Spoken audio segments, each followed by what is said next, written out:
Afternoon. The Committee on Small Business and Entrepreneurship will come to order.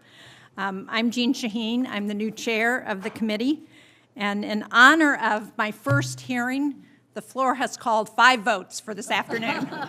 So that's why we're a little late getting started, and we will go back and forth during the votes, and Senator Ernst and I will swap off in terms of chairing. It's really an honor to be here as the new chair, and the hearing today is on small businesses and the outdoor recreation economy. First and foremost, I want to thank my colleague, former chair, Senator Cardin, for his leadership of this committee. His support and guidance are very much appreciated. Thank you, Ben. I also want to thank Ranking Member Ernst for her commitment to the committee and the work. We had a chance to have breakfast this morning, so we're on the same page.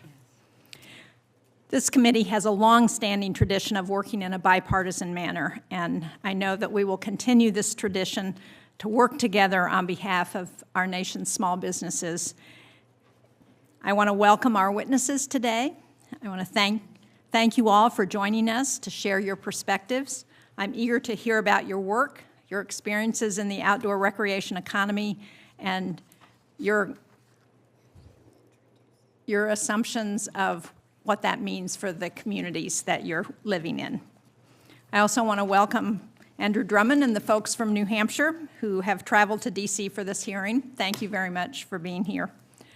We will introduce all of the presenters in a few minutes, but I want to begin by talking about the outdoor recreation economy because it stretches across all 50 states. It's one of the fastest growing sectors of the economy. And as a Granite Stater, I'm really proud to be an advocate for the outdoor recreation economy. In 2016, President Obama signed into law legislation that I worked on, the Outdoor Recreation and Jobs Act, which requires the Bureau of Economic Analysis to provide an accurate measurement of the outdoor recreation industry and its contributions to the U.S. economy. Now that we have several years of those reports, we have consistent and comprehensive data that shows the impact of the outdoor recreation sector. According to the BEA's most recent annual report, the outdoor recreation economy generated $862 billion in total economic output and 4.5 million jobs, reflecting a substantial growth and surpassing pre-pandemic figures last year. This industry supports good jobs and it drives economic well-being. Wages in the industry increased by 16.2% and employment by 13.1% in 2021. And I think most important, the outdoor economy is outpacing the rest of the American economy. In 2021, GDP for the outdoor recreation economy increased by 18.9%. That's compared to 5.9% for the overall economy. So this is an industry that supports America's well-being. New research suggests that outdoor recreation reduces crime rates, it improves educational outcomes, including student attention spans, test scores, and high school graduation rates. It can also lower long-term individual and public health care costs by reducing stress and obesity rates and by improving physical fitness. The outdoor recreation industry is built by small businesses and entrepreneurs. They are the backcountry guides, the fishing charter boats, and they are also the product designers, transportation providers, and like Mr. Drummond of Ski the Whites, one of today's witnesses, they are the outfitters and retailers. Now, because the outdoor recreation industry is driven by small businesses, it is a foundational part of many rural communities and is critical to their economic well-being. Small businesses in this industry face challenges that are inherently magnified on rural main streets, including the lack of access to broadband, workforce shortages, and problems accessing capital. These are challenges that we as the Small Business Committee are always working to address. A healthy environment is the foundation of outdoor recreation. Without clean air, clean water, and snowy winters, at least in New Hampshire, outdoor recreation small businesses, especially those in rural areas, will suffer. So it's critical that we continue to invest in those areas, that we provide adequate funding to maintain our public lands and infrastructure while ensuring small business resources are easily accessible to the small firms that need their support the most. So I'm committed to working towards this goal with a ranking member and my colleagues on the committee. With that, I will yield to Ranking Member Ernst for her opening statement. Thank you. I appreciate that, Chairwoman. I tell you, we've got the former chairman here as well, so I don't have it in my notes, but I want to recognize you, Ben, and thank you so much. Chairman Cardin had served just admirably. And Senator Shaheen and I had breakfast this morning, and we were talking about the incredible achievement of getting that bill package together and over the finish line here in committee. And Ben, we couldn't have done that without your leadership, so thank you for working so well with us. One moment. First, this was one of the great honors to chair this committee. Senator Shaheen is going to do a great job. It's wonderful to work with you. Now that I take on this new responsibility, I want to return here instead. So, but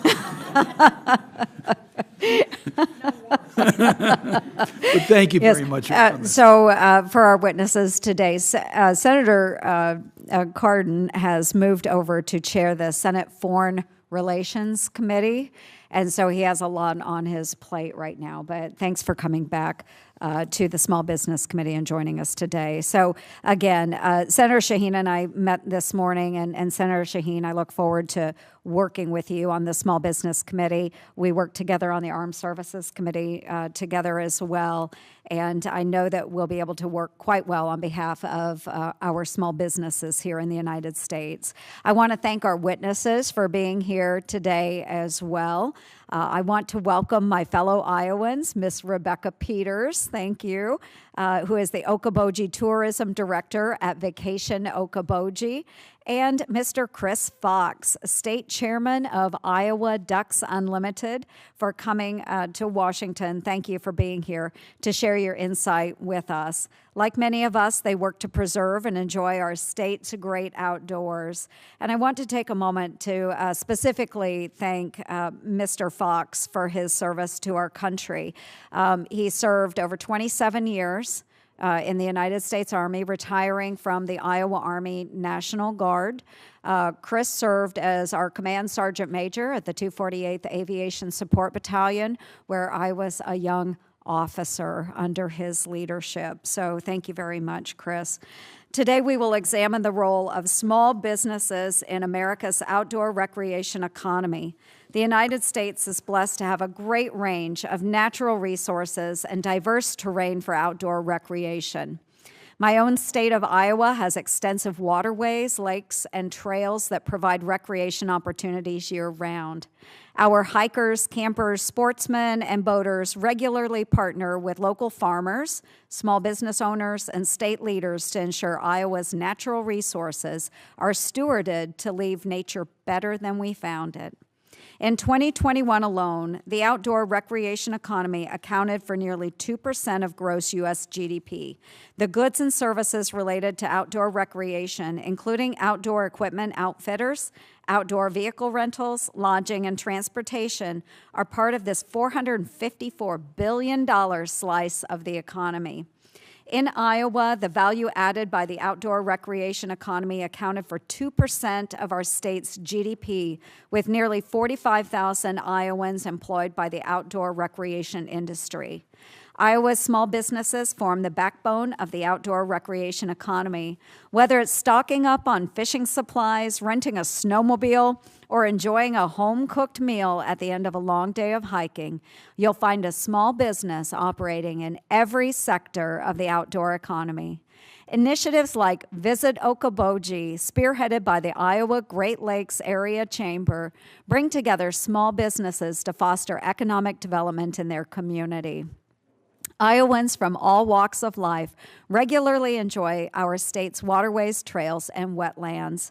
The outstanding service provided by Iowa's small businesses, especially their kindness and hospitality, are a large part of why visitors from across the United States and the world continue enjoying our state's great outdoors. I'm proud to note that Iowans who are part of our outdoor recreation economy are leading the charge on common sense, locally tailored conservation efforts. They understand better than anyone that stewarding our natural resources, especially Iowa's water, helps keep our communities healthy, our crops growing, and our state economically sound for generations to come. Organizations like Iowa Ducks Unlimited bring together farmers, business owners, and state and local leaders to protect and restore our natural habitats. Despite all their hard work, small businesses in the outdoor economy are pummeled by inflation and rising gas prices.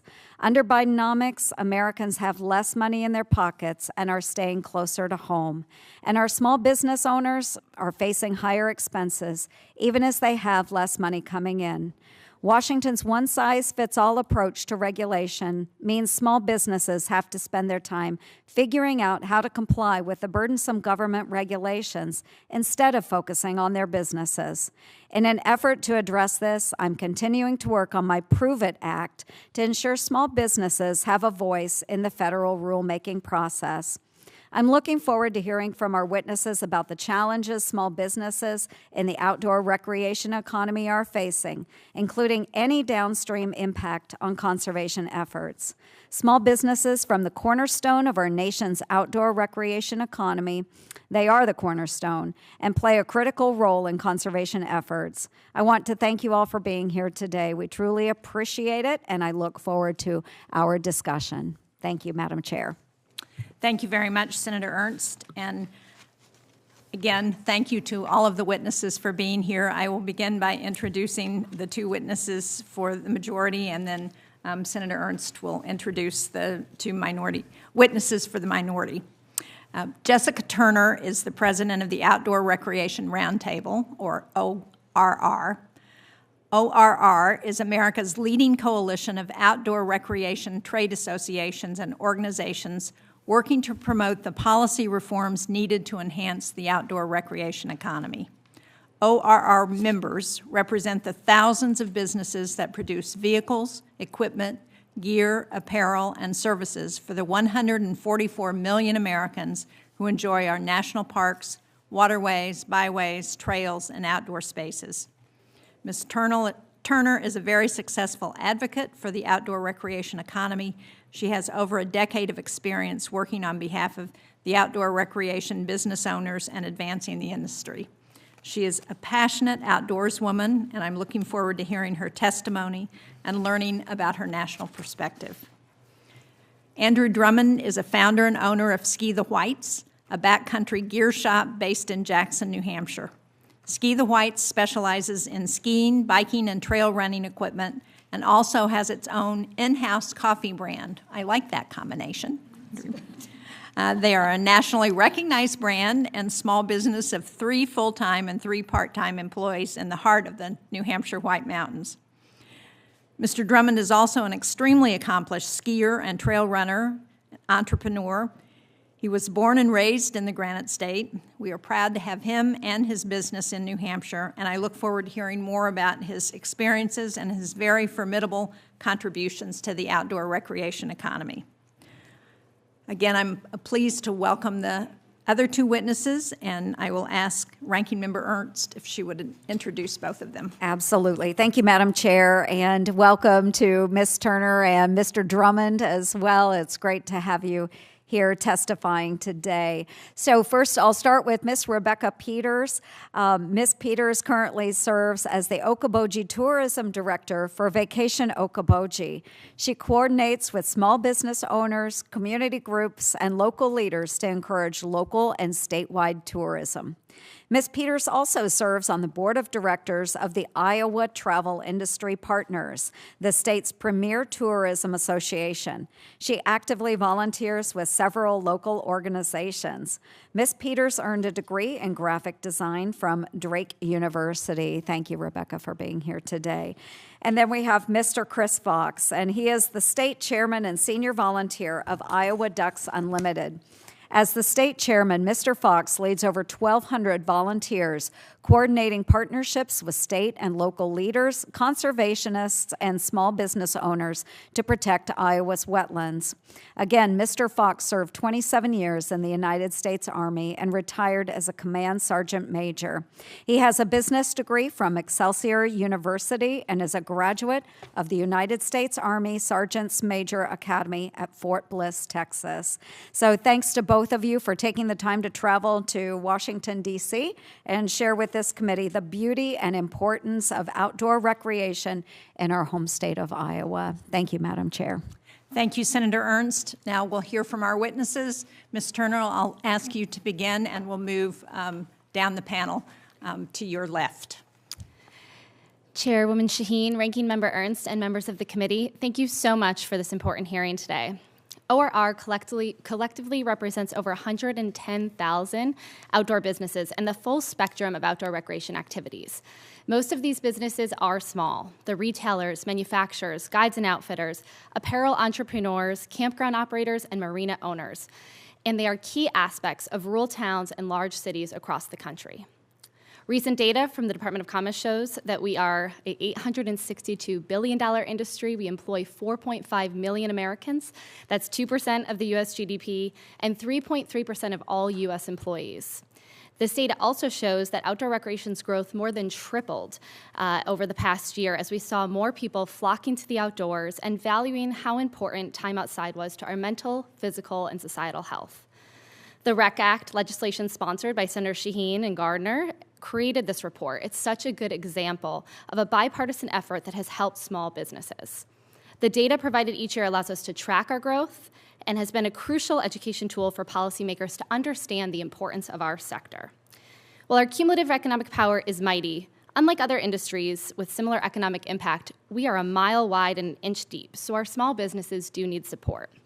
Many have narrow operating margins, and due to their seasonal nature, they are especially vulnerable to closures and natural disasters like hurricanes, floods, and drought. Wildfires, smoke, or even the threat of wildfire closures can lead small businesses with no insight into when they will be open or when infrastructure will be rebuilt. More transparent processes on closures, and of course, a greater focus on climate-resilient infrastructure will go a long way towards providing small businesses with the certainty they need to operate. We also face an antiquated and unclear permitting process that differs agency to agency. Guides and outfitters have limited staff and bandwidth. They spend months navigating complicated structures without any certainty that they'll be able to run trips within the next year. These are just some of the many issues addressed in the America's Outdoor Recreation Act, sponsored by Senators Manchin and Barrasso, and passed unanimously through the Senate committee earlier this year. This landmark legislation is the first ever recreation package that combines dozens of provisions and lifts all boats in the recreation's economy's rising tide. We must also note how bad a government shutdown is, not just for our federal lands and waters, our federal workforce, and the millions of visitors that look forward to exploring the outdoors every year, but especially for small businesses. While federal staff are paid back after a shutdown, small businesses are not. Please keep the government open, and with it, our lands and waters and our small businesses. High-quality outdoor recreation is impossible without access to these amazing places, and our small business community includes some of the country's most committed conservationists, partnering on funding and infrastructure projects, volunteering, educating consumers, and innovating around sustainability. They know that strong, healthy, and sustainable public lands are the backbone of our industry and create strong, healthy, and sustainable small businesses. We applaud Congress for passing the America Great Outdoors Act and, of course, the permanent reauthorization of Land and Water Conservation Fund. We encourage you to recommit to these places as visitation increases, infrastructure ages, and inflation and climate change impact our investments. Besides our lands and waters, the other most important asset to our industry is our people. Passionate outdoor enthusiasts are some of those who take the leap into entrepreneurship and start their own business dedicated to connecting people to nature. Small business loans make it possible for outdoor enthusiasts to turn their passion into product, and I hope we can work together to narrow our growing skills gap and solve pressing issues such as affordable housing and gateway communities. The stronger, more diverse, and more prepared the next generation of outdoor industry employees are, the more our economy can thrive and grow. ORR is also helping small communities with big plans and little bandwidth use recreation as an economic development tool. Access to recreation can help with recruitment and retention, and this is especially true in rural America, where essential recreation assets like trails and lakes and mountains attract not just tourists, but also businesses, and businesses outside of the outdoor economy in tech, healthcare, finance, and more. Congress can help connect Main Street businesses to nearby recreation activities by elevating the EDA reauthorization and other provisions in the Farm Bill. Together, these programs allow small businesses to do what they do best. They create jobs, amazing experiences, and they improve the vitality and quality of life in communities across the country. On behalf of our members, we look forward to working with this committee to provide stability through better access to the outdoors, better workforce pipeline opportunities, and ways for communities to revitalize their economies through recreation. Together, let's ensure that our small businesses can continue to be true representations of the American dream for years to come. Thank you. Thank you very much, Ms. Turner. Ms. Peters. Good afternoon, Chair Shaheen, Ranking Member Ernst, and members of the committee. Thank you for the invitation and allowing me the opportunity to testify today. My name is Rebecca Peters, and as the Okoboji Tourism Director, I have the opportunity to promote the Iowa Great Lakes area to potential and returning visitors. The Iowa Great Lakes area, often referred to as Okoboji, is comprised of 7 interconnected communities woven around a chain of glacially formed lakes in Dickinson County in northwest Iowa. Okoboji is home to Iowa's largest and deepest natural lakes. While our county is home to fewer than 18,000 permanent residents on any given weekend in the summer, an additional 40,000 to 60,000 visitors join us to embrace the outdoor recreational opportunities found on our lakes and surrounding prairies. It's the small businesses who enhance our visitor experience and make the majority of our local economy. Outdoor recreational opportunities draw visitors to Okoboji year-round. They join us each summer for boating, sailing, swimming, and fishing on our lakes.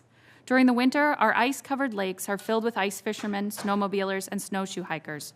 Our small businesses support those activities and provide services to keep visitors in Okoboji longer by offering boat sales and rentals, selling bait and fishing gear, providing guiding services, and offering lodging and dining. One such business is Mal Marine, a second-generation family-owned marina located along the lakeshore. They give families access to the water through their boat sales and rentals. The marina also owns the adjacent Okoboji store, bar, and kitchen, which allows visitors to enjoy lakefront views, unique food, and live music. These businesses also support clean water initiatives. Iowa Lakeside Laboratory is a model for immersive, field-based research and education, located on a 147-acre campus on Westlake Okoboji. The collaborative Lakes Area Monitoring Project, conducted by Iowa Lakeside Laboratory, has been connecting scientists with volunteers to provide long-term monitoring data on regional lake conditions for the past 25 years. This important data set has helped shape clean water policies and guide wetland restoration projects that have helped to improve our watershed. Water clarity in Westlake Okoboji alone has improved from 10 inches of visibility to over 20 inches of visibility in less than 25 years. A healthy watershed and clean water are a key aspect to outdoor recreation in Okoboji. According to a 2019 study by Iowa State University, water quality was the most important factor for Iowans when choosing where to recreate. The clean water in Okoboji lures visitors to our beaches and lakeshore resorts, including Fillenworth Beach, a family-owned and operated resort on the shores of Westlake Okoboji that has welcomed visitors for more than 100 years. This resort gives visitors the opportunity to get on the water through sailing, lake history cruises, and even swimming off the dock in our spring-fed waters. Guests return year after year to take advantage of the outdoor recreation opportunities and to support the small businesses that enhance their experience to create lifelong memories.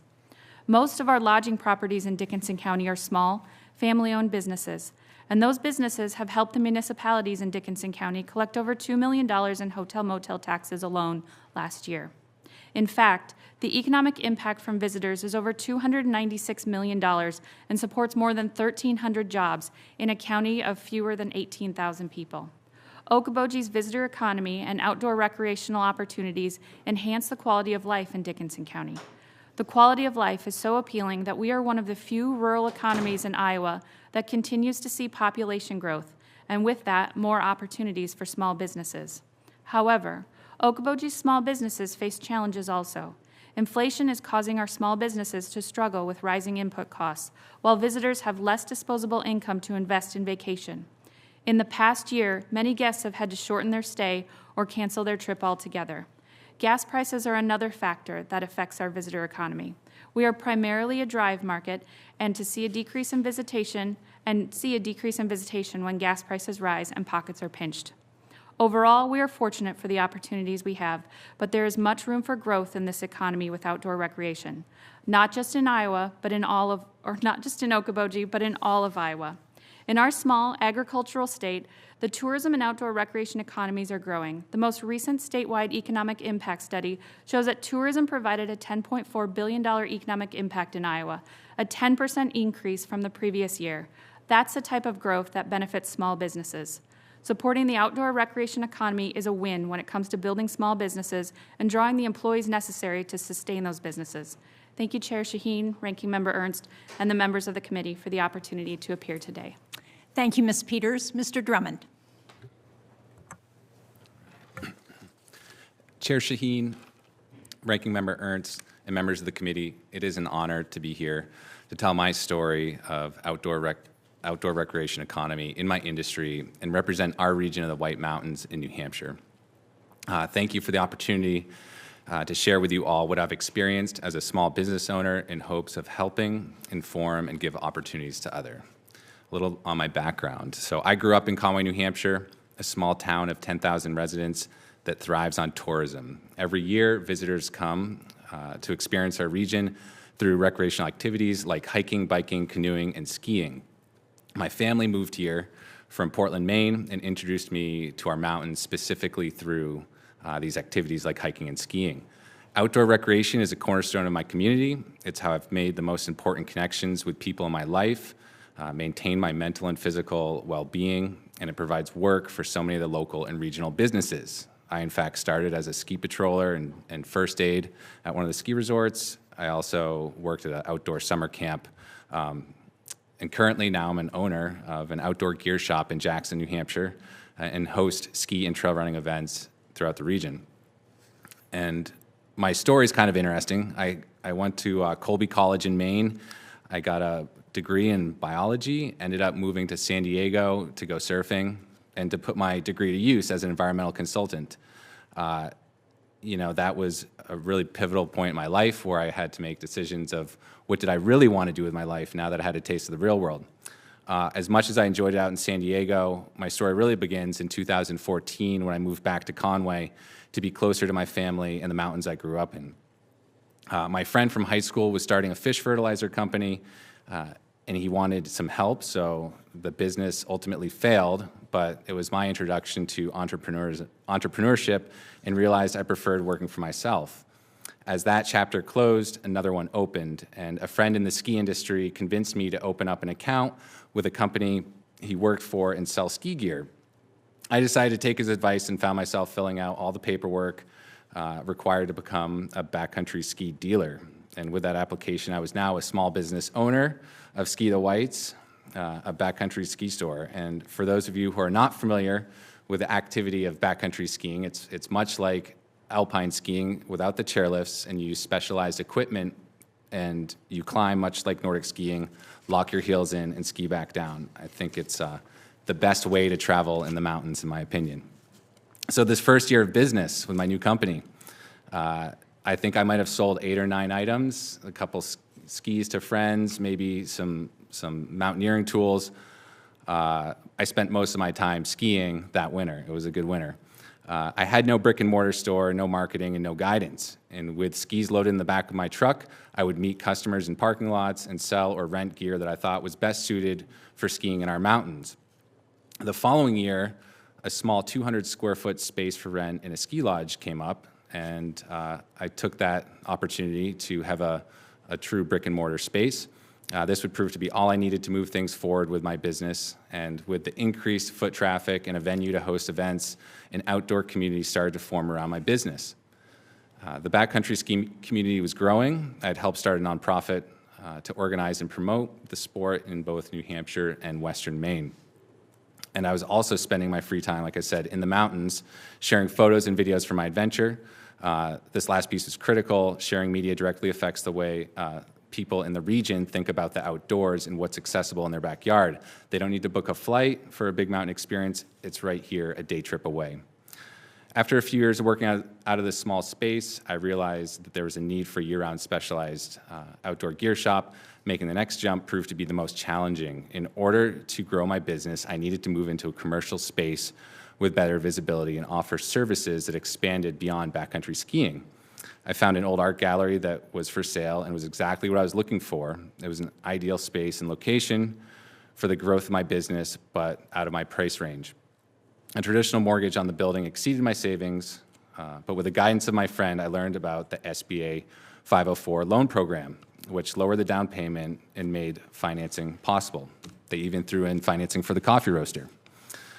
During the closing process, the pandemic had arrived and causing additional anxiety around the purchase. What was the future of outdoor recreation? How were the trail closures in the White Mountain National Forest going to affect customer visits?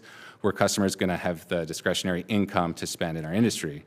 And was this industry going to be able to supply the products to meet the demand? And was my business even viable?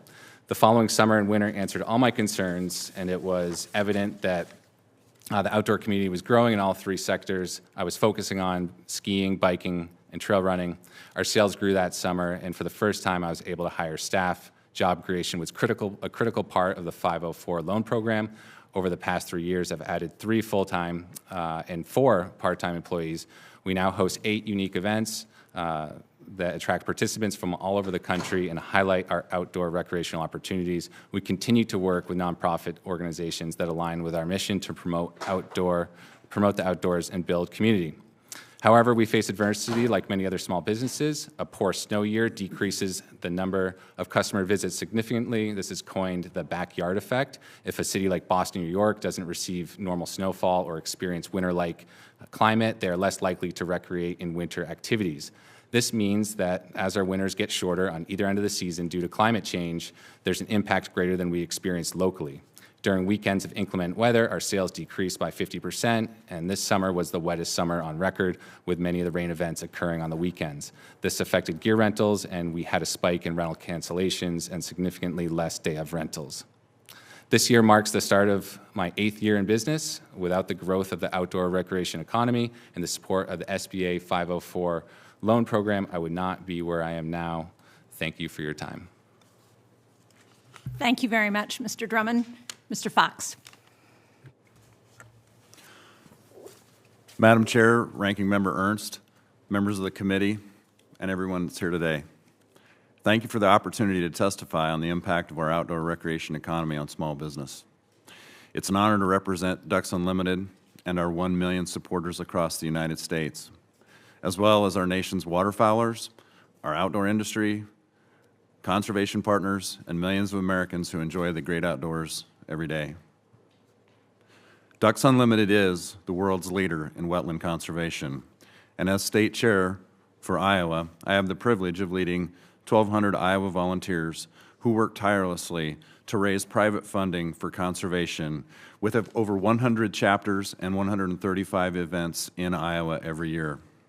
We have nearly 17,000 members. Members are folks that either attend an event or just become a member through mailing in their dues. And they contribute their hard-earned dollars because they care about the future of wildlife and our communities that benefit from well-managed natural resources. We work together with private landowners, conservation partners, farmers and ranchers, tribes and government agencies to conserve wetlands sufficient to fill the skies with waterfowl today, tomorrow, and forever. Most relevant to today, Ducks Unlimited's work and the access to outdoor recreation opportunities it provides is an indispensable driver of economic activity, particularly in rural communities. Ducks Unlimited's work doesn't just benefit the outdoor recreation economy, waterfowl or other wildlife, All Americans enjoy ecosystem services that wetlands provide in the form of carbon sequestration, clean water, groundwater recharge, flood mitigation, and coastal resiliency. Recreational opportunities created by conservation work are a significant economic engine across this country. According to a recent study published by the National Shooting Sports Foundation, waterfowl hunting alone contributed $4 billion to the U.S. GDP and supported nearly 57,000 jobs, paying a total of $2.4 billion in wages. Waterfowlers also paid more than $500 million in federal taxes and nearly $400 million in state taxes. According to the U.S. Fish and Wildlife Service, $663 million was attributed to trip expenditures, benefiting the travel and service industries. These numbers get more impressive when you expand your lens to look at the economic impact of outdoor recreation more broadly. According to the Bureau of Economic Analysis, outdoor recreation accounts for 2.1% of the U.S. GDP, valued at approximately $460 billion, generating 5.2 million high-paying jobs. What many folks probably don't realize is that beyond the direct connection between small business and the recreational pursuits that natural resource conservation sustains, there's a direct linkage between moving dirt that is frequently involved with DU's wetland conservation efforts and the economic impact of our work.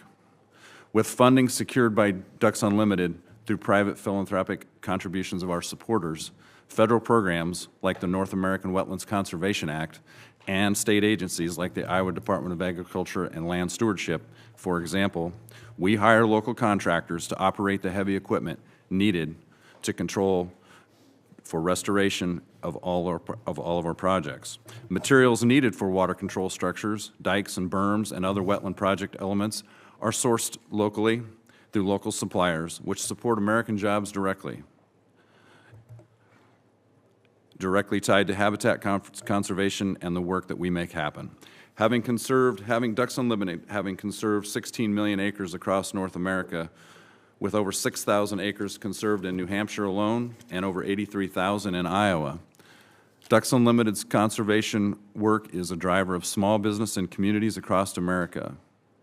Given the importance and the impact of conservation, Congress should, therefore, work to eliminate regulatory green tape that hinders the delivery of scientifically beneficial conservation programs, enhance voluntary and incentive-based conservation programs for working lands to support farmers and ranchers, expand programs to meet the local needs of conservation on tribal lands and in areas that are accessible to historically underserved communities.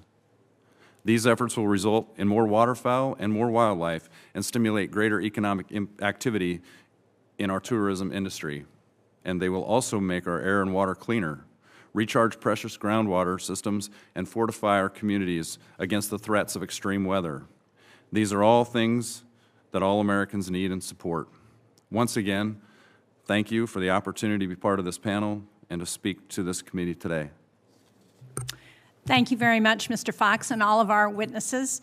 We will now have a round of questions, 5 minutes for each questioner, and I will begin, of course, with Mr. Drummond as the New Hampshire representative from New Hampshire on the panel. I have to start with you. I very much appreciated your sharing your personal story. I think it's not unlike a lot of people who start small businesses, except for the selling skis out of your car. That's a little different. But can you talk a little bit also about the role of the outdoor recreation economy in small communities in New Hampshire? You've seen that as somebody who grew up in Conway and who lives in the White Mountains. You mentioned that a little bit, but why is that important, and what difference do those small businesses make in the small communities? The importance of just outdoor recreation where I live, it's sort of why we live where we live, why people visit our area. It's generating activity that supports our local businesses. It's the backbone of many rural communities. It can be your mountains, it can be the lakes, the trails. these are the natural resources that are the essential assets for outdoor recreation. I think of examples that I deal with.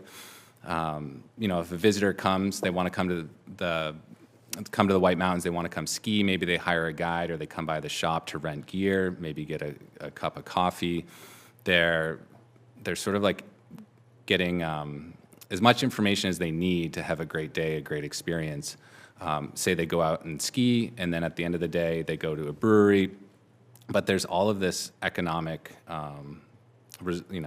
benefit of having someone come up and visit and have these great experiences. And they're going to tell their friends, and they're going to come back.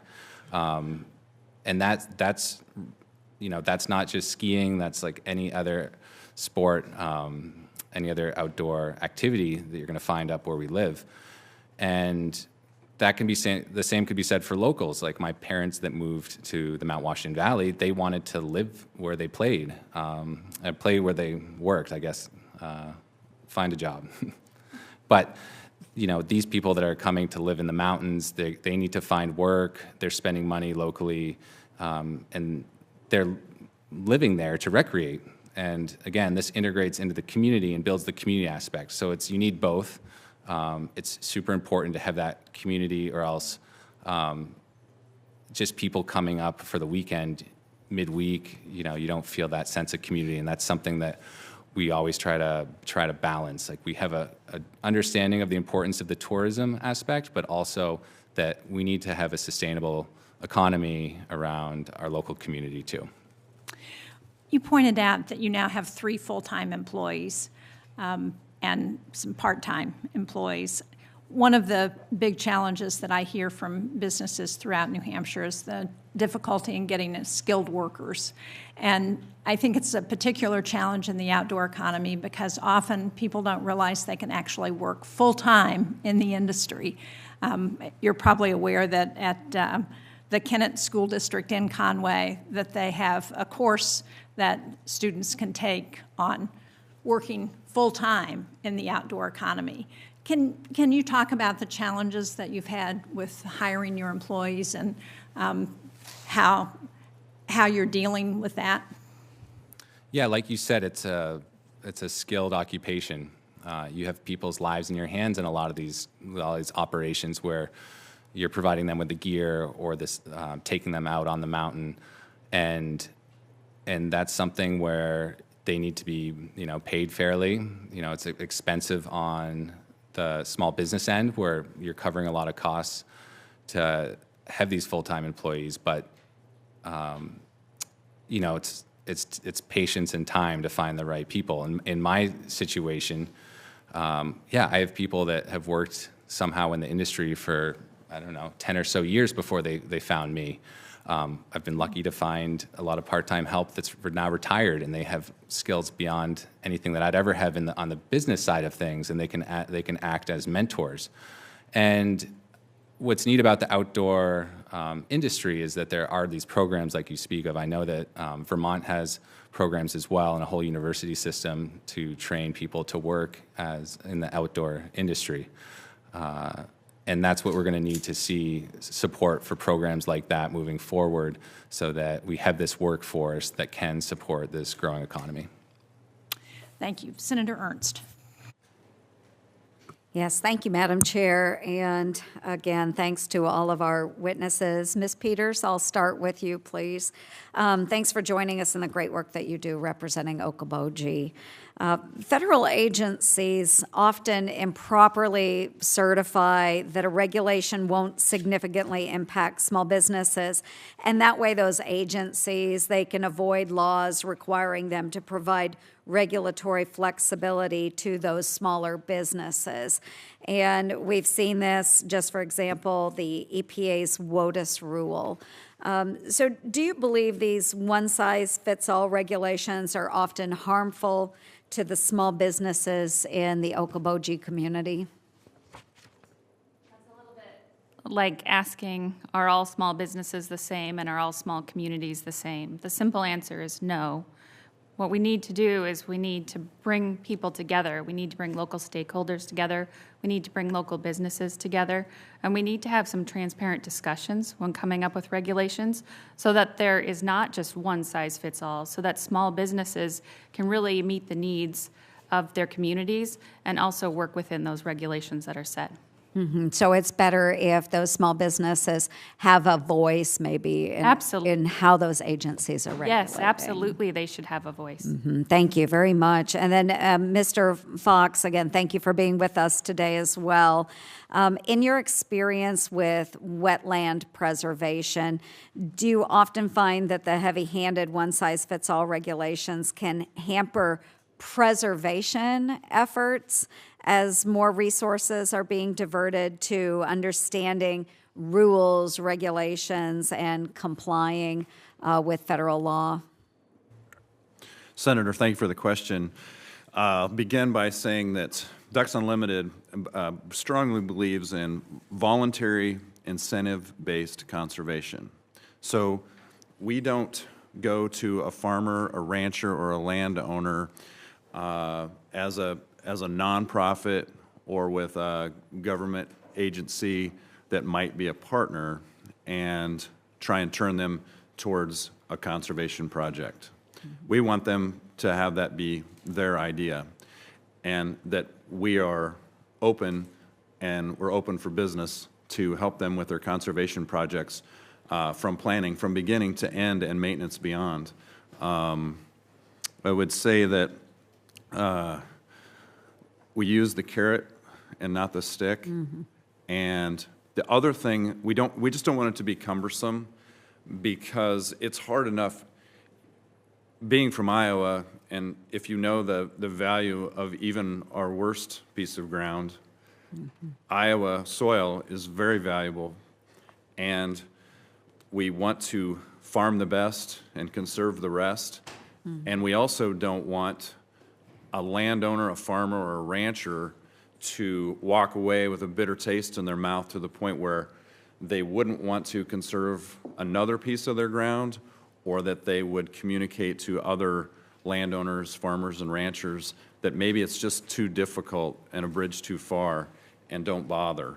We want it to be easy enough that we can all have more wetlands, stronger soil, stronger water tables, and we feel like it's a win-win situation in that particular case. No, that is really great, and we appreciate the work that Ducks Unlimited does do across the spectrum in Iowa. I was able to visit a county in southwest Iowa not all that long ago, and it was not a Ducks Unlimited project. It was actually through federal government funding for conservation. But they did express to me the frustration that they were going through in working with the federal agencies, the rules and regulations that they had to balance.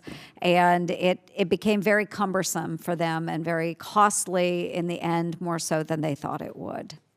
Yes, comments, Mr. Fox? Just in that, the more time it takes to jump through the hoops and over the hurdles, those dollars don't get to be spent on actual conservation. That's the point, too. Right, yes, and thank you so much. And I am running out of time, so I'm hoping we will have another round of questions. Yes, thank you, Madam Chair. Senator Hirano. Thank you, Madam Chair, and I thank the panelists. Our warm welcome to you, Madam Chair, and I expect that you and Ranking Member Ernst will be working very closely together. This is a very bipartisan committee, so it's nice compared to some other committees that I sit on. We won't mention names, but I'm certainly looking forward to what we can do together. I just want to mention, yes, outdoor recreation activities are really important in any community, and as we all know, earlier this year in August, the West Maui town of Lahaina experienced severe wildfires that leveled thousands of homes and hundreds of businesses. Many of them were small businesses. According to the SBA, there were some 700 small businesses registered to do business in Lahaina. And the community is working to recover, but it will be a long road ahead. And I appreciate the outreach that I received from the members of this committee, including the chair and the ranking member and your staffs. I did want to mention, just as you shared your experiences, one particular outdoor recreation business in Lahaina called West Maui Sports and Fishing Supply to demonstrate the impact the wildfires have had on the community there. West Maui Sports is owned by Lapaka and Katie Wilson. Before the wildfires, they ran the business as a hunting and fishing supply store near Lahaina Harbor in the old Lahaina Town Center. Their business was the only sporting goods shop store in West Maui, and it supported the outdoor recreation economy there. Lapaka's family is 10th generation Native Hawaiian, and he was born and raised in Lahaina, and his wife Katie ran the business with them. Before the wildfires, the business was thriving. Katie said that July 2023 was their best month so far. Then on August 8th, the wildfires leveled the entire town of Lahaina, including their business. For every one of their employees, besides one, lost their homes in the wildfires. Because their home in Apili was spared, they were able to house about 19 people for about a week after the wildfire. But they are now finding it more difficult to receive federal assistance through FEMA and SBA. Right now, Lapaka and Katie are working with YWCA Oahu, an SBA resource partner, to determine how they can restructure their business so they can keep going. And they are certainly taking it one day at a time. Like other business owners impacted by natural disasters, they have a long road ahead for their business to recover. And we need to continue doing our part in Congress to make sure that these businesses have the resources they need to continue. I want to mention that we are facing a government shutdown come November 17th. And with the shutdown will come the closure of our national parks, et cetera. Can anybody on the panel talk about what that would mean to your businesses if our national parks are closed? Sure. Briefly, I can anybody want to start? Yeah, thank you for the question. I'm so sorry to hear about the continued impact in your communities. The government shutdowns we've seen in the past have significantly hurt, our public lands and waters, and certainly, I think, the federal workforce that doesn't have certainty paycheck to paycheck. It's really important to mention that a lot of the folks who work in our parks and public lands are GS5, GS7, and they're in very expensive communities. So I know folks talk about them getting paid back, but some are living paycheck to paycheck, so that is very significant that they're not getting paid on time. And for the small business community, like I mentioned in my testimony, we don't get paid back. We are shut down. If we're an operator in a park, if we have a permit, if we're a marina, if we're a guide and outfitter, or if we're an adjacent business in the community that people have to go to, we are shut down. We have to lay off workers. Sometimes we don't get those workers back because they go to the next thing. We also just talked about how hard it is for us to fill the workforce gap. So once we have employees, we'd like to keep them. And I'd say there's a lasting uncertainty that is in just the Americans as they're planning their hard-earned, trips and travel for the year. Are they going to go to Yosemite or Yellowstone or New Hampshire, or are they going to go to Disney or somewhere else that's more certain? And I worry about the lasting impacts of people having to continue cancel trips, even just because the threat of a shutdown is too much to take their family, out of school, to take days off work. So please, keep the government open. The rest of you agree it would be disastrous. Correct. I did have a question for Mr. Drummond. Apparently you had a 504 loan, and that loan enabled you to expand your business. So how did you find out about the 504 loans, and how difficult was it to navigate those loans? Do you have any advice for small businesses that would like to get 504 loans? Yeah, great question. I found out about the loan program through a friend, and I think that that process was pretty easy and straightforward. Mm-hmm. It helped encourage me to put together a business plan, to provide proper paperwork. It had me think about my business, how it was designed, and how it could be sustainable. They're not going to want to loan you money if you're high risk. But doing all the due diligence there, everything else was pretty easy. Once I received the loan, everything was set up. Part of I'd say the shortcoming was the lack of communication after the loan. When the SBA has so many great resources to offer, was something I found at just an outdoor community event we had hosted by Granite Outdoor Alliance, which is our outdoor organization we have in New Hampshire. There was an SBA representative there that informed me about these additional resources. And I'm sure I'd stumbled on some on my own, or I might have received some more information, but I think that in the future, applicants of these loans should be assigned some sort of level of mentorship, or where someone checks in, because as we all know, that having a small business is so dynamic and changes from year to year, and we're doing so many different covering so many different roles at our job, that we're often leaving some behind that could improve our business.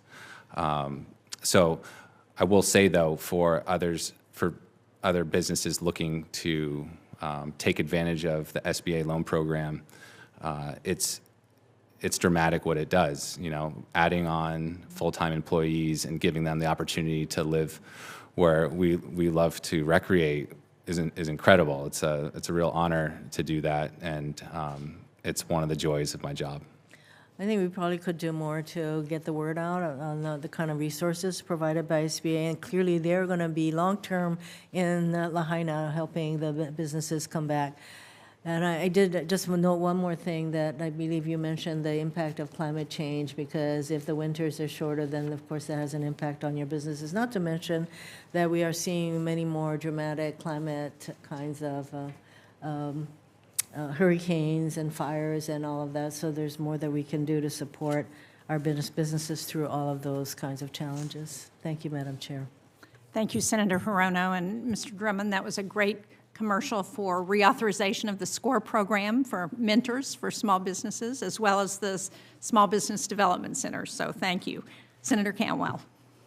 Thank you, Madam Chair, and it's great to have you here as the chair of the committee again, and with our colleague, Senator Ernst. I hope that the two of you are very productive in getting a lot done for small businesses, and I love today's subject, obviously, coming from the state of Washington, and certainly championing the outdoor industry as it related to the Land and Water Conservation Fund and putting more permanency to that. But I think the conversation here about natural disasters in natural areas, right? That's where we recreate, in natural areas, and the advent of fires and other disasters, changes just in weather. We had a community devastated by our border that was devastated by a flood. I can name several communities devastated by fire. So I do think, Ms. Turner, that when we think about the SBA and we think about how little help there is, other than access to affordable financing, it makes me wonder what else we should be thinking about, given the amount of devastation that we've seen. We've asked GAO for a report on how much climate impacts are costing us as a federal government. Like, what is it costing us? And are there better strategies on mitigation? We think things like cross-laminated timber, that's a mitigation strategy. But I also wanted to ask you about the 301 tariffs and GSP, because I feel like small business, particularly in the recreational side, are also getting impacted by that. And I wish that we had certainty and predictability. We've let those expire. They expired 2 years ago, and it's still impacting businesses. And so I wanted to hear what you thought about those two subjects, and are there things we should be thinking about? And again, I'm just thinking, what happens is the definition, this isn't this committee's jurisdiction per se, but the definition on when you have a natural disaster and who can get help and assistance, if you don't live in a concentrated area, you don't get the assistance. And yet, I would say that these communities, whether it's, Lahaina or in our case, the Winthrop area or the Methow, that they are rural economies. They just happen to be either ski or tourism, or they just happen to be, small, but I guarantee you an entire valley economy depends on them. And so they should get similar treatment. So I don't know if you have thoughts on what else we should be doing. Thank you, Senator Cantwell, and thank you for all you've done to champion the recreation economy for so many years. We think about the businesses that are completely destroyed by natural disasters, hurricanes, floods. We also think about the businesses that are impacted. So right now, a lot of our boat docks don't make it to the water because of drought. So there's whole communities in Lake Powell and Southwest and Southeast that need, rebuilt infrastructure. So I think there's a lot that could go there just to recreation infrastructure seen as a small business tool. When it comes to wildfires, the New Mexico wildfires just come to mind because there were small businesses that were shut down for weeks, almost months, that actually weren't impacted by the wildfire at all. But because they were in the terrain that wildfires were being impacted, the Forest Service had closed the entire forest. So those communities got no economic impact. And actually, those businesses weren't able to go and get insurance dollars for that because they weren't impacted. So I think we need some flexibility around the insurance. And we've talked to the agencies. I wonder if it's even maybe they don't have to pay their fee to the Forest Service or the Park Service if they're shut down for so many weeks or so many months. But I think there's a lot that could be done to make sure that businesses that are closed because of climate, because of natural disasters, have the insurance and flexibility on the back end. And I think that goes with rebuilding infrastructure. Often recreation infrastructure is the last thing to be rebuilt after fire, even though it's the first thing that could help the community come back. So how do we rebuild infrastructure?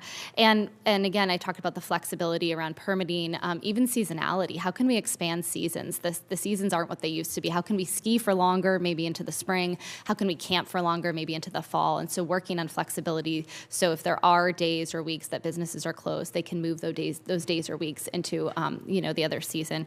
On GSP and 301 tariffs, you hit the nail on the head. It's uncertainty. It's constant uncertainty. And I think the expiration of GSP adds to what we don't know was going to happen with the 301 tariffs. These are small businesses that are working off American ingenuity and American workforce, and whether they make a component abroad or a bigger part of their product, they are American businesses, and I think they deserve the certainty to know what's going to happen next. Thank you. Thank you. Thank you very much. Thank you, Senator Cantwell. I would just point out for all of the senators who are here, there's the second vote started at 3:35, so if you haven't voted a second time, be sure to do that when you leave here. Senator Hickenlooper. Great, thank you, Madam Chair, and compliments on handling the new chair so ably, and compliments to the former chair for having kept the baton moving as you passed it. And thank all of you for being here. This is something I've been nuts over for a long, long time. And I wanted to ask, we'll start with Ms. Turner.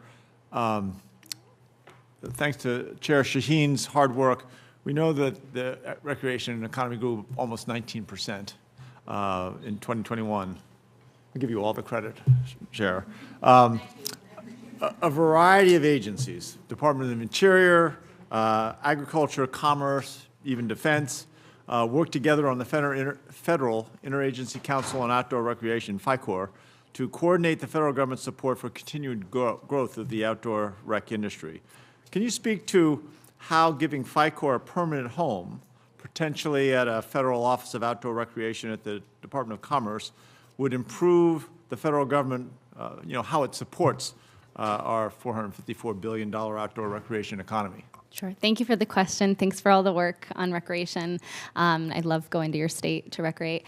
FICOR being revitalized this administration has been so helpful for the agencies to cross their silos. All of these agencies are facing the same challenges and have the same great opportunities ahead of them. It's just good government for them to be working on them together. It also creates a one-stop shop for the recreation community to come together with our best practices and have one place where we can talk about permitting guidance or insurance differences or rebuilding infrastructure. So we really hope that America's Outdoor Recreation Act will pass and institutionalize FICOR so it doesn't go away in different administrations. As to a one-stop shop, in the Department of Commerce or Office for Recreation, we think that is really important. We cross transportation and HUD. It would be amazing for education to be at the table, learning about how kids K through 12 or younger can get these experiences. And so having a home where recreation is prioritized just as much as other things, especially because of our added value to health and society, benefits like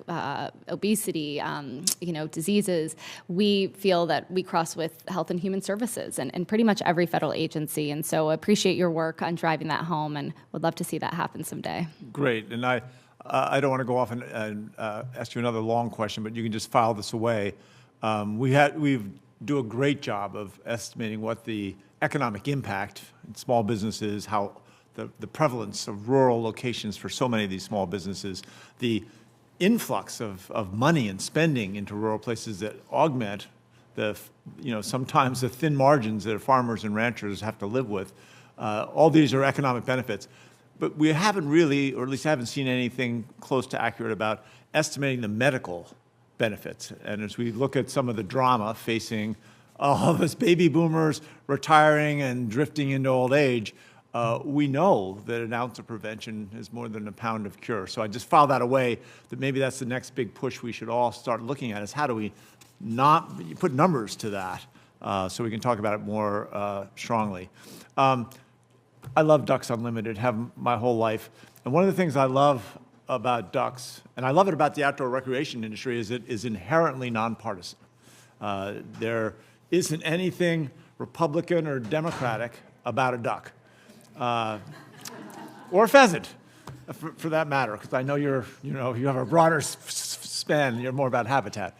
But give me a little, what your suggestion, I assume you think that's a good idea to keep it nonpartisan. How do you think we could do a better job of making sure this doesn't slip into partisan roles?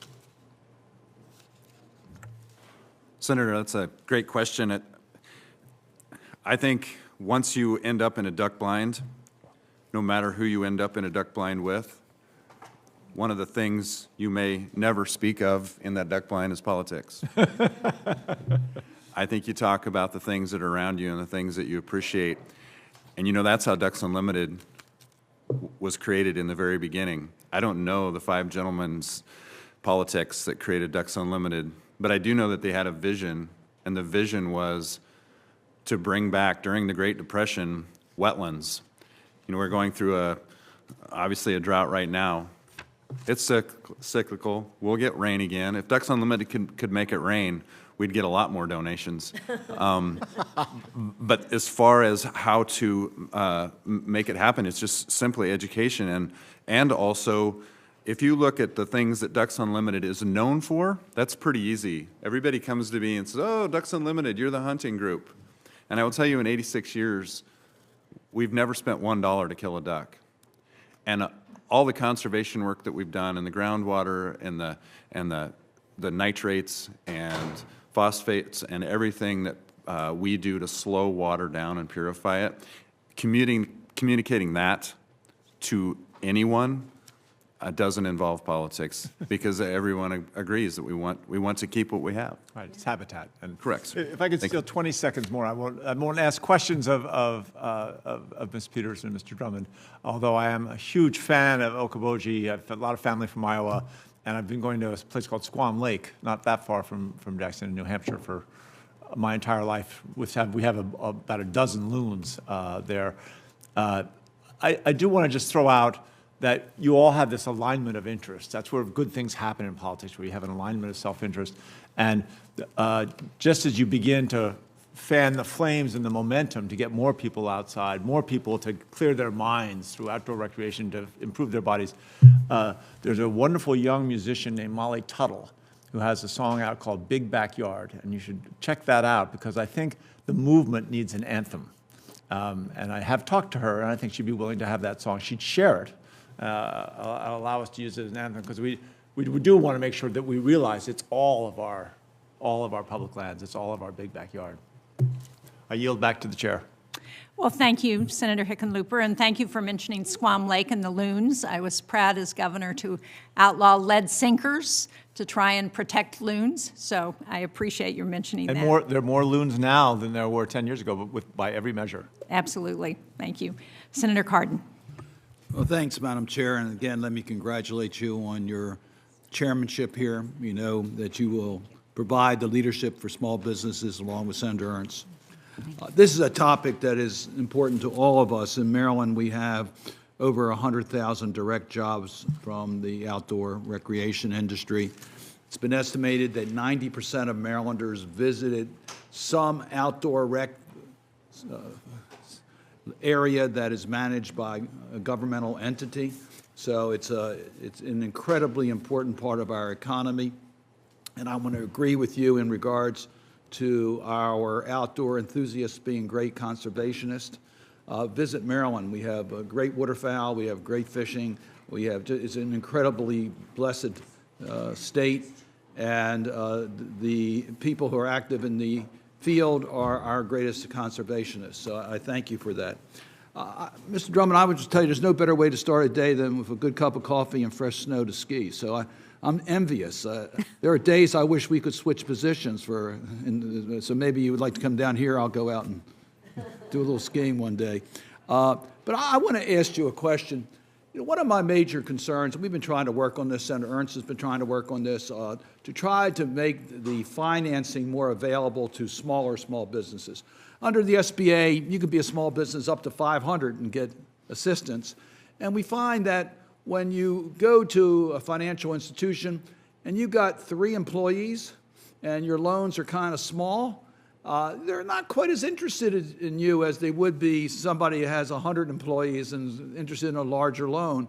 So we've tried to provide greater opportunities within the SBA programs for small business loans. Administration has a rule out that opens up some additional financing. There's talks about direct loan lending by SBA. And then in regards to resource partners, as Senator Hickenlooper pointed out, our resource partners serve our entire community, but they're more concentrated within the urban centers. So if you have a business that depends upon the recreation areas that are in rural areas, you don't have the same access that you would have in other parts of the state. So I guess my question to you, how can we improve the tools that are available through the Small Business Administration to help the smaller small businesses, and particularly those that may be located in more remote locations that don't have the same access that other companies have? Yeah, thanks, Senator. It's a really great question because, as I've learned, funding makes a huge difference in just the success of your business, the day-to-day stress, anxiety of trying to make this whole thing work. I mean, I think my first few years, there's the excitement because there's failure. There's an opportunity for failure, but I'll tell you what, as soon as I got that loan, that anxiety disappeared and I could really focus on my business. I could focus on finding employees. I could focus on selling the gear and really cementing myself in the community. But, there's a gap in, I think, where the SBA is and where the small businesses are. And that's where I think, I was mentioning, the outdoor business alliances can help communicate what the SBA is offering. Because without that outreach, it's going to miss all these rural communities. There's no way that the SBA can reach out to each one of these small businesses. So it's really an awareness issue because the process of going through the SBA loan program was incredibly easy. My local bank took care of everything. They were sort of the interface and my consultants, and then all I do on my end is just make sure there's money in the account for that draw when they need it. There was also opportunity, like with the PPP loans, that was also really easy. But it was stuff that I wouldn't have known. Like I said, we're so busy running our business that we're not out seeking necessarily financial assistance. And So you got the help from your local banker? Is that where you got most? Yeah, the local banker was aware of the SBA program. So. And was this one of these national banks, or was it a community bank? Community bank. Yeah. See, I find community banks are more sensitive to the local communities, and they're invested in the community. Again, we need all of our banks. I'm not trying to be critical, but when we're talking about small companies, it's good to have a bank that really understands the importance of small businesses to the quality of life and growth of a community. Mr. Turner, you want to add anything to that? Thank you for your focus on rural communities, and I actually am a Marylander, so I appreciate all you've I done didn't know for that. Yes. I would have called on you first. I know. I took the broken down MARC train today. The MARC train broke down on the way from Baltimore, but we can deal with that in another committee.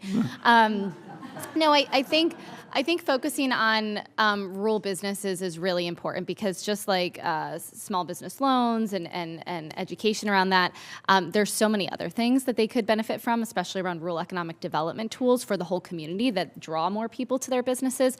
So would love to be a part of those future conversations. And I would just put a plug in because Maryland has one that there's state offices of outdoor recreation in 20 states across the country. And Maryland has a wonderful one, and that person is helping connect small businesses to the recreation assets and to tools that can provide better capital. So that's been a really impactful thing in Maryland. Thank you. Thank you, Madam Chair.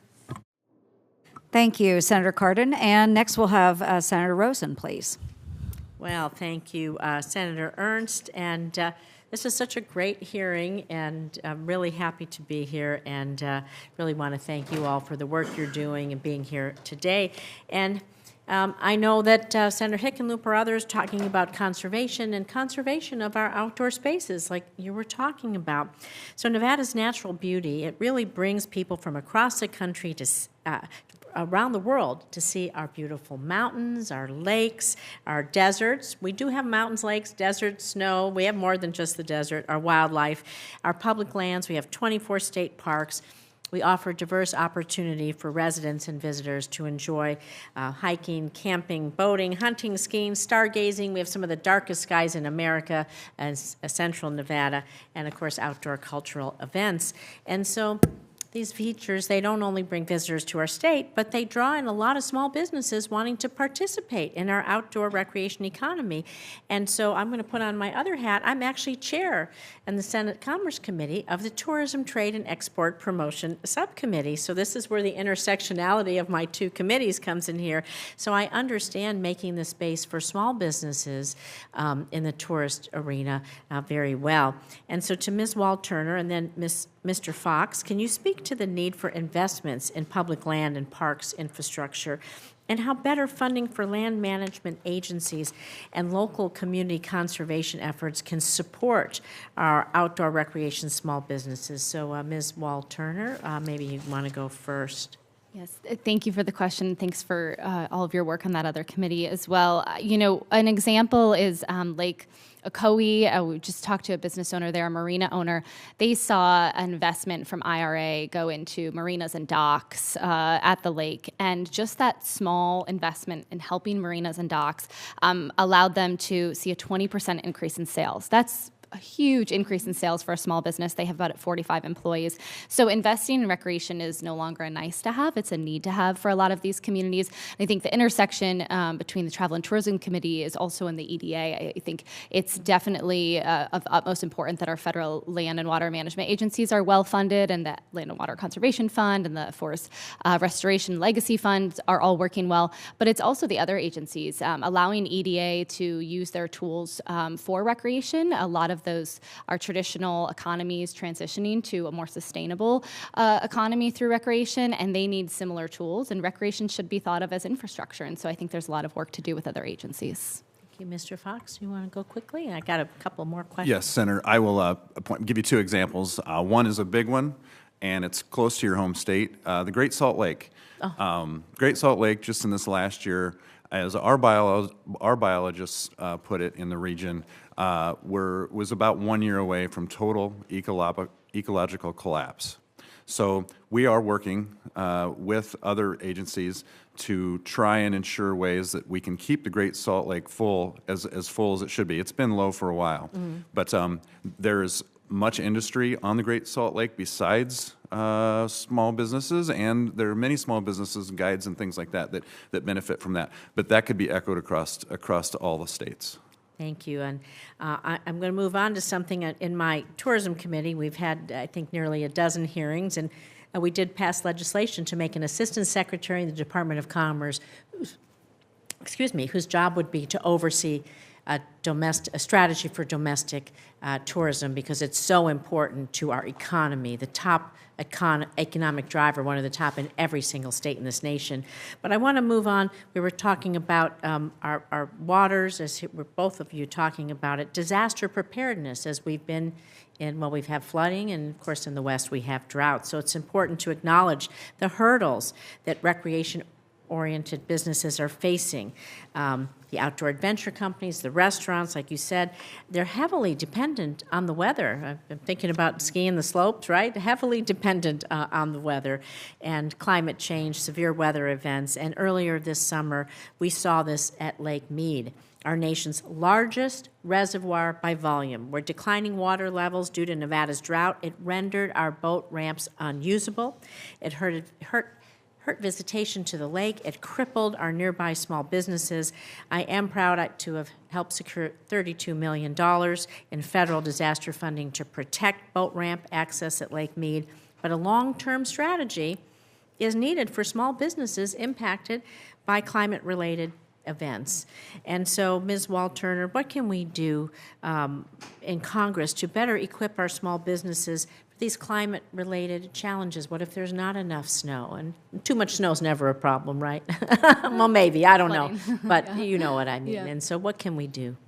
I think climate resilient infrastructure, something that Congress can really focus on funding, on helping small businesses. It's with, I think, loans from SBA and better insurance policies and more flexibility if they can't, run their ski trips or have their business open, because the docks don't meet the boats, or the boats can't get in the lake. There needs to be flexibility around the fees that they're paying, especially if they're paying fees to the federal agencies. There needs to be flexibility around, the PPP programs are great example. There was flexibility around seasonality so that our seasonal business were able to apply. We need to institutionalize that, I think, across a lot of programs. Thank you. And can I give Mr. Drummond the last word here? So, again, you're the small business, and do you want to just talk about the impact of severe weather events that maybe impacts your business, or maybe some of your friends that you talk to that have similar types of small businesses or seasonal businesses? Yeah, absolutely. Like, as you mentioned, too much snow can be dangerous. We do have avalanches. That's right. But honestly, that's kind of not our problem. We just want cold winters and normal summers. Like, these extreme weather events that come, they affect the ski conditions. If we have these big warm-ups, we're so reliant on man-made snow at the ski resorts these days, especially in New England, that again, it's a ton of money to run the compressors to blow the air and blow the water to create snow artificially, and that artificial snow is incredibly rugged and can withstand some of the extreme weather, but it costs a lot of money, and we're seeing these small independent resorts, they have to sell or close because of the shortening of the winters. And then in the summertime, we're getting all these, where we had an incredibly wet summer, and that affected all the local businesses and tourism in general. But specifically, like, no one's going to want to go hire a guide to go take them out in some of these weather events that we experience. So you're seeing it from all the entire outdoor industry, rock climbing and hiking, and in the wintertime we're seeing, like, it's not just lack of snow, it's like the warming and the way these rain events occur. So it makes it difficult to get people out skiing. Well, thank you. This is where I'm going to work between both committees to try to find good solutions to be sure that our tourist economy, whether it's rural, urban, outdoor, it makes no difference. We want to be sure that it stays robust. And really, America's beautiful. Someplace great and wonderful, 365 days a year in every single state in this nation. And we want to be sure that people can go visit and enjoy it. Thank you, Madam Chair. Thank you very much, Senator Rosen. They're still on the second vote, so you should be safe. Good. Let me start with you, Mr. Fox, because just like Iowa, New Hampshire has a strong hunting heritage, and in fact, our largest outdoor recreation activity is hunting, fishing, and trapping. The work that Ducks Unlimited does is important to everyone across the country, but can you also talk a little bit about why your work, and I know you've alluded to this, but why the conservation work that you do is so important to the outdoor economy. Senator, that's another great question. Conservation is important because what we do is the destination. And we lose an acre of wetlands in this country every 6 minutes. It's a battle that we continue to fight. If, as my colleague from New Hampshire said, if you don't have snow, you can't ski. If you don't have wetlands, a guide can't guide and a hunter can't hunt. A person who wants to go watch the pollinators or watch the migration of the sandhill crane, or a million other examples, if the water's not there, those things cease to exist, and also the snow stops to fall. So that's why that's important. Thank you. And Mr. Drummond, you talked about the challenges with climate change and what its impact on snowfall. One of the pieces of legislation that we're working on right now is expanding the SnowTel network, which I assume you know about. For those people who don't, it's a way to track and measure snowpack trends. It's been operating in the West for some time. We're trying to make sure that we can also have it operate in New England, so we have, or at least in the Northeast, so we have that information too. But can you talk about why that kind of information is helpful to you and your business? Yeah, thank you and all the work you've done to help push that through. Yeah, these SnowTel data collection sites are super important for making informed decisions, policy decisions. We have no benchmark of what's normal, what's not normal when we're collecting this precipitation data. So we're looking at it through. I care a lot about the snowfall, but it's a way to be proactive in policymaking because, without the science behind it, we're sort of flying blind. We're not sure what's going on, and so at the very least, having this data is going to give us some insight and let the scientists come back and hopefully help steer us in the right direction and make some correlations.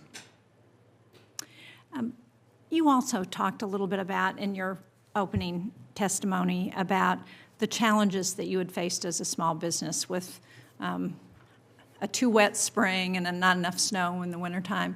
Can you talk about how you've gotten through those challenges and how the various programs of SBA, if you've made use of those, and why those have been helpful? Floating through some of these hardships with the climate. When I started this business, it was just pivoting through all the fun things I like to do, and that led to building community that wants to support their local businesses. So I've just been fortunate that when things aren't great with the skiing, maybe there's something else I can be working on, some events and partnering with other local small businesses to get people to come out and still create some little local economy to keep us afloat. If we don't have a great winter, there's the potential of a great spring. I think one thing is that there's misconception of a ski season. It's more of a snow season in the Northeast. So even with a poor winter, we're fortunate where we are to be able to ski into May and even June, even on some of these poor winters. But that's where, again, the government assistance, if you don't know about it, you're not going to be able to take advantage of it. And I think there's a ton of opportunity, again, for small businesses to kind of have that safety net to know that if they do need additional funding or support, that it's out there. Well, and it also speaks to the flexibility that I think maybe you were talking about, Ms. Peters. You also, I wanted to go back to something you said in your testimony, Ms. Peters. You were talking about the improvement in water clarity, which was pretty significant and quite impressive. How did that happen? Thank you for the question. It happens because of research. We study the data, we do water quality testing so that we can see what's happening. And then once we have that data, we can work with our local communities and our state to determine a plan of action to clean that water. And so working with organizations like Ducks Unlimited, we've been able to clean up our watershed in the area. We've also been able to work with our local municipalities so that they can put policies in place at a local level so that the water runoff into the lake is lessened, and so that there's opportunities to clean the water, the rainwater that comes down before it goes into the lakes. And so ultimately, that's helped us a lot. Thank you. And I'm going over a little bit, but this is my final question for you, Ms. Turner. And you've referenced several times throughout, both in your testimony and in response to questions, about the importance of certainty in government funding. We are facing in about 2 weeks another deadline for funding the government to keep it open. Can you talk about what you're hearing from your small businesses about the necessity of coming to an accommodation that keeps government open and provides that certainty? Yes, and I would just say that small businesses are scrambling again for the second time in 2 months, wondering what they're going to do to stay afloat if our public lands and waters are closed, looking at plans coming from the agencies, trying to see what their plan is, what their business plan would be if they have to lay folks off, especially coming up in the holiday season while there's a lot of trips. And, to what Mr. Drummond's been talking about, small businesses are spending a lot of time, effort, energy, and resources planning for a shutdown that may or may not happen, that could be going to much better uses. And I think whether or not the government stays open, we've lost a lot of time and energy on this over the past couple months. Well, thank you. I really appreciate that and appreciate the testimony from all of you. And it's a reminder about how important it is that we work together and do our jobs here. Thank you. Senator Ernst. Yes, thank you, Madam Chair. And I'll just revisit my Iowans as well. And you've been talking, Mr. Fox, in your testimony about the role that small businesses can play in those local conservation efforts, and we'll come back, Ms. Peters, to you as well on this. But can you go into more detail about how those small business owners are involved with conservation, Mr. Fox? Can you walk us through the process there and how important it is to have their participation? Senator, thank you. I want to start in reverse and go with some second and third order effects of from conception of conservation to execution on the ground. And by that I mean that if we have 100 chapters of Ducks Unlimited members across the state, and they get together and they decide they're going to have an event, and they have a meeting to have that event. They have that meeting at a small business. They have that meeting, they have dinner, they have beverages, they plan their meeting, and they have more meetings, and they have more. And then they go to the hotel, or they go to the venue where that event is going to be held. They go to a caterer. They ask the caterer, will they cater the event? They then have the event. And by the way, we raised $2.6 million in Iowa alone last year at the grassroots level. And with each of those dollars, we multiply those 3 to 5 times. And in Iowa, all that money came back for projects in Iowa. And when I was talking to Ms. Peters earlier before this meeting, we were talking about a particular piece of property between Okoboji and the landfill to the southeast. And I informed her that Ducks Unlimited has acquired 200 acres of original prairie pothole that remain basically undisturbed. And when she talks about watershed and rainwater, that 200 acres will capture anything from that landfill that's headed towards the lake. So Dickinson County, where she's from, is our Great Lakes, and we treat it as such. Small businesses, to answer your question directly, can be anything from the Casey's where people get their gas, it can be the outfitter, it can be the guide, it can be the restaurants, the hotels, the motels. There are probably a lot more examples, but I will end with the contractors who do the work on the ground, the guys who move the dirt.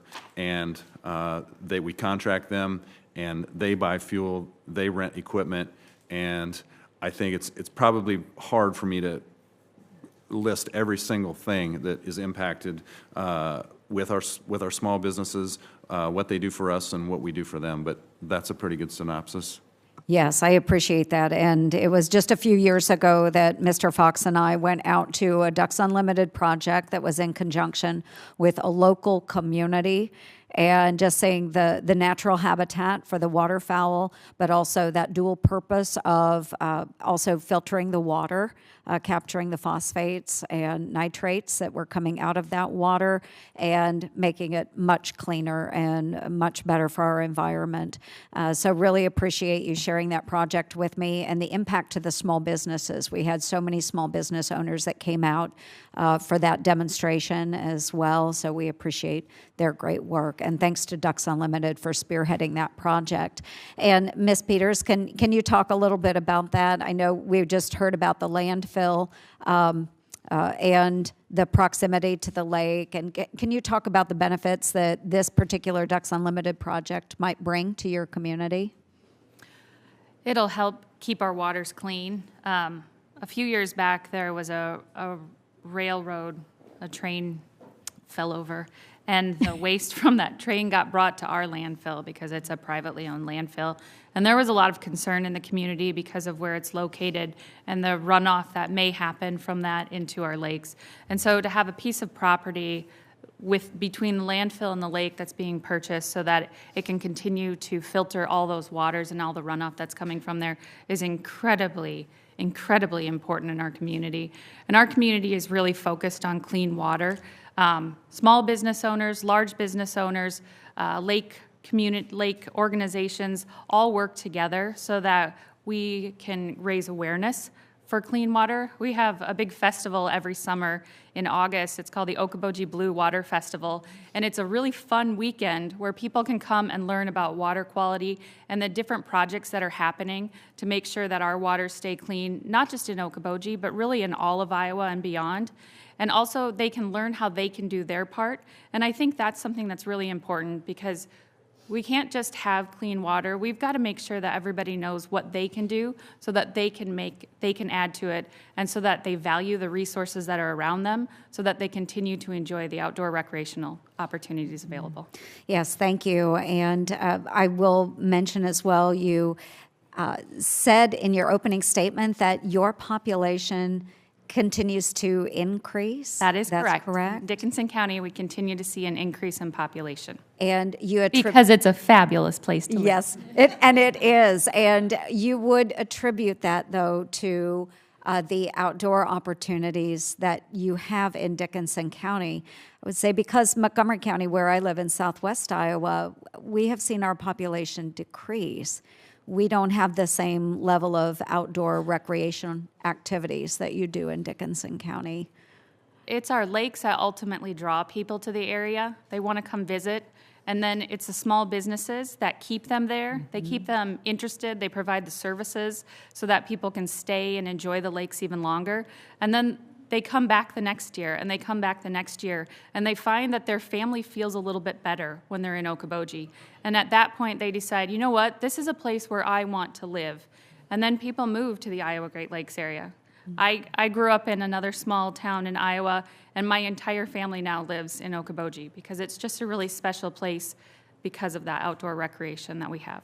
Thank you. And I'll give you the final word in promoting the Kite Festival, and tell us when that typically occurs and why it's so special. Well, we have two big kite festivals in Iowa now. So the first one you will find January 25th through the 28th. It's the Okoboji Kite Festival, and the skies will be filled with over 100 huge kites over the frozen lakes of Westlake Okoboji. And something that'll be really special this year is we will have lighted kites in the evening. So that's going to be really a very fun thing that'll take place right after the big bonfire of Christmas trees. And then just a few weeks later on Clear Lake, just in central Iowa, there is another huge kite festival, Colors of the Wind. And so Iowa is really fortunate to have two great winter festivals that take place on the ice and are just so much joy. Again, wonderful outdoor recreation. But thank you, Madam Chair, very much, and thank you to our witnesses. Well, thank you, Ms. Peters. You definitely should do an ad for Lake Okoboji, without a doubt. So, Andrew, you got to up your game here on the Mount Washington Valley. That's pretty good. But seriously, thank you all so much for your testimony, for being such articulate advocates for the outdoors, and for your commitment and your advocacy. We really appreciate it. We look forward to staying in touch and to continuing to work with you as we look at ways we can support small businesses in the outdoor economy. The record will stay open for 2 weeks for additional questions that may be asked by members of the committee. And with that, the committee stands adjourned. Thank you. Thank you.